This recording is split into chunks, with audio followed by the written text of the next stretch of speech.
में पहुंच गया। जहां क्लब था वहां तमाम इमारतें 3 मंजिला थी।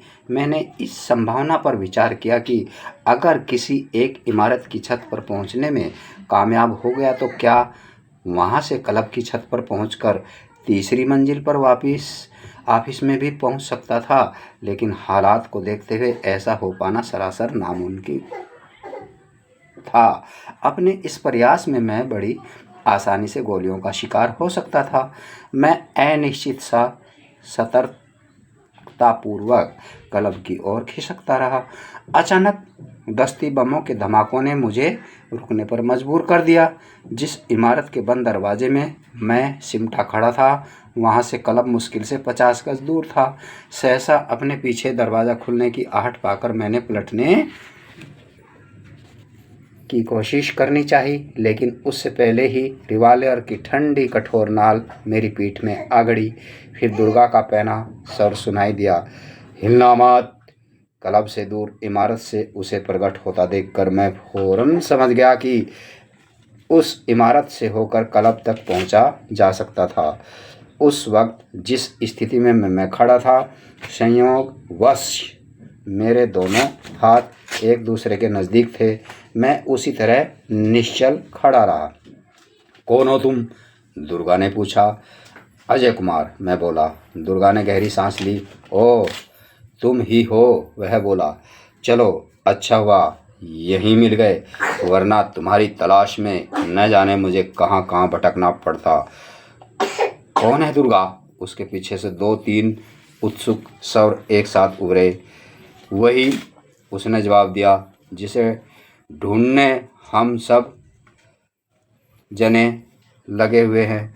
मैंने महसूस किया कि वक्ती तौर पर दुर्गा और उसके साथियों से मुझे कोई खतरा नहीं था। ऐसा लगता था ललिता की मौत और मेरे बीच निकलने की रिपोर्ट वह दिलावर को अभी दे पाया था, और जवाब में दिलावर ने मुझे पकड़ लाने का हुक्म दना दिया था।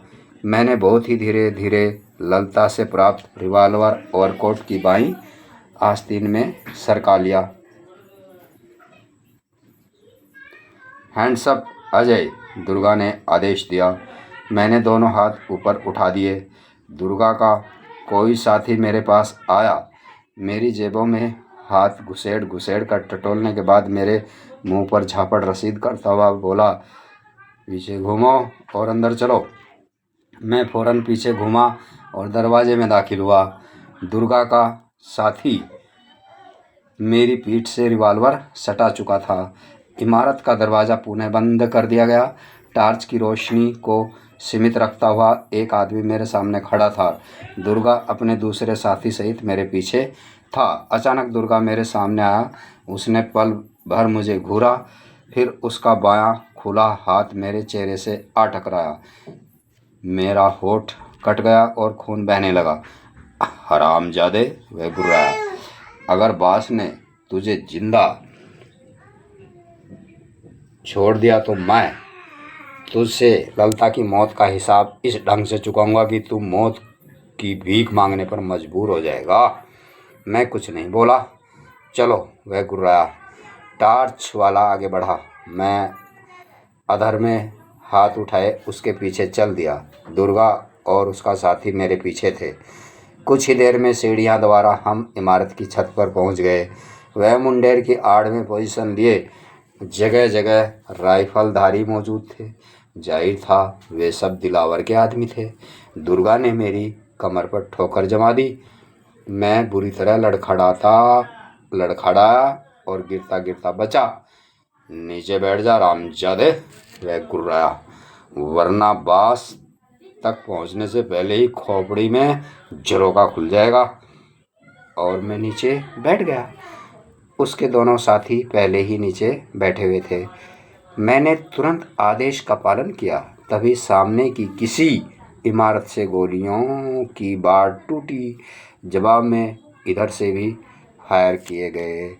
हम चारों कोहनियों और घुटनों के बल घिसटने लगे। रास्ते में हर एक छत पर राइफलधारी पोजीशन लिए खड़े थे। इसी तरह घिसटते घिसटते 5वीं छत पर पहुँचे। वो क्लब की छत थी। सीढ़ियाँ